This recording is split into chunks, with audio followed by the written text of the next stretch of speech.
नमस्कार दोस्तों। जरा सोचिए, जिस देश में एक गिलास दूध के लिए कई बच्चे तरसते हैं, उसी देश में 11,000 लीटर दूध को वेस्ट कर दिया जाता है, बिना मतलब के नर्मदा नदी में बहा दिया जाता है।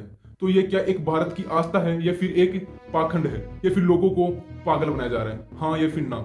जी हाँ दोस्तों, मैं कोई मजाक नहीं कर रहा, ना कोई आपको पहले की कहानी सुनाने जा रहा हूँ। ये बिल्कुल हकीकत और कुछ दिनों में हुई वायरल न्यूज है जो मैं आपको बताने जा रहा हूँ। दोस्तों, हुआ ऐसा कि मध्य प्रदेश में कुछ दिनों से यज्ञ चल रहा था। उस यज्ञ के बाद, हवन के बाद 11,000 लीटर दूध नर्मदा नदी में बहा दिया गया। जिस देश में एक गिलास दूध के लिए कितने बच्चे तरसते हैं, उस दूध को 11,000 लीटर दूध, कोई छोटी मात्रा नहीं है, बहुत बड़ी मात्रा है, नर्मदा नदी में बहा दिया गया। और बोलते हैं कि ये हमारी आस्था है। क्या यही हमारी आस्था है?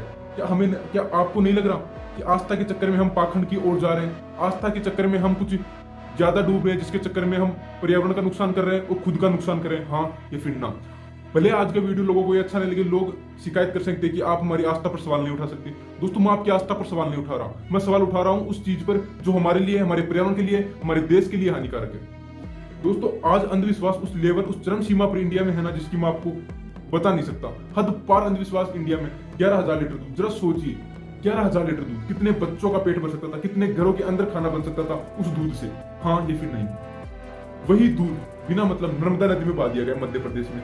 रीजन क्या था कि इससे हमें, जो हमारा ये कर्म है, ये हमारा धर्म है, इससे हमें फल मिलेगा, हमें मोक्ष की प्राप्ति होगी। क्या आपको लगता है कि एक बच्चे का, वो बोलते हैं ना कि उसके मुंह से दूध छीनकर हम नदी में बहा रहे हैं, क्या वो नदी उस दूध को पिएगी? हाँ या फिर ना? नदी में जितने, हालांकि मैं आपको एक बात बता दूं, नदी के जितने भी जानवर है, क्योंकि जैसे ही दूध नदी में गया, वहां की ऑक्सीजन का लेवल बिल्कुल कम हो गया, मतलब ऑक्सीजन खत्म हो गई। वहां के जानवरों को ऑक्सीजन नहीं मिलेगी, मतलब पानी में रहने वाले जीव जंतुओं को जब ऑक्सीजन नहीं मिलेगी तो होगा क्या? ठीक है, वो बाहर आएंगे, हैं वो मर जाएंगे। तो हुआ क्या? डबल नुकसान। पहला, 11,000 लीटर दूध का नुकसान।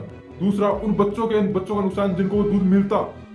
तो मैं बोलता हूँ कि वो बच्चे आपको ज्यादा दुआ देते। तो एक नुकसान हो गया, 3 नुकसान हो गए। पर्यावरण का नुकसान, इंडिया का नुकसान, हमारा नुकसान और बच्चों का नुकसान। लेकिन लोग इसे समझने को तैयार नहीं। लोगों को बस ये कहना है कि अरे पागल हो गया, आप क्या बोल रहे हो, कि हमारी आस्था है, यही तो हमारा धर्म है कि लोग पास बैठे दूध के लिए तरस रहे हैं, उनको नहीं पिलाना। दूध पिलाना किसको? नर्मदा नदी को।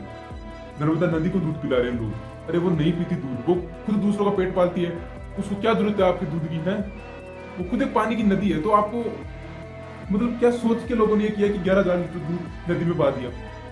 कुछ बच्चों के वो दूध का मता, कितने ही बच्चे हैं, गरीब बच्चे हैं, उनको ये दूध कभी मिलता, जिंदगी में दूध पिया नहीं होगा उन्होंने, उनको देते तो शायद धर्म होता, उनका कर्म होता, शायद उन्हें फल मिलता, आगे चलकर वो बोलते हैं मोक्ष प्राप्ति होती। लेकिन 11,000 लीटर दूध नदी में बहाने से कोई या किसी प्रकार की मोक्ष की प्राप्ति नहीं होगी मेरे भाई। ये हमारे देश का एक अंधविश्वास है, जिसके और आज एजुकेटेड बंदे भी जा रहे हैं वहां पर, कैमरा लिए, मीडिया वाले सब, लेकिन किसी ने इस चीज पर सवाल नहीं उठाया। सबको यह था कि चलो बहाने दो, हमें एक न्यूज मिल गई, एक वो बोलते हैं ना कि हमें तो कंटेंट मिल गया कि चलो दूध बहा रहे हैं, हम भी एक वीडियो डाल देते हैं, क्या होगा?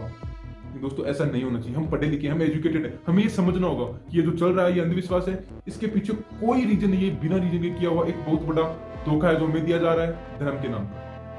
दोस्तों, वीडियो ज्यादा से ज्यादा शेयर करना और अपनी राय कमेंट बॉक्स में देना कि या कि जो हुआ है 11,000 लीटर नर्मदा नदी में दूध बहा है, क्या ये सही है? हाँ या फिर ना?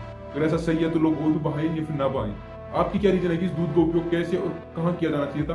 तो आज तक का वीडियो इतना ही। जय हिंद, जय भारत, खुश रहिए, मस्त रहिए और ऐसे देखते रहिए हमारे यूट्यूब चैनल द माइंड। इस चैनल पर आपको सही और सटीक बातें बताते हैं। जय हिंद, जय भारत, खुश रहिए।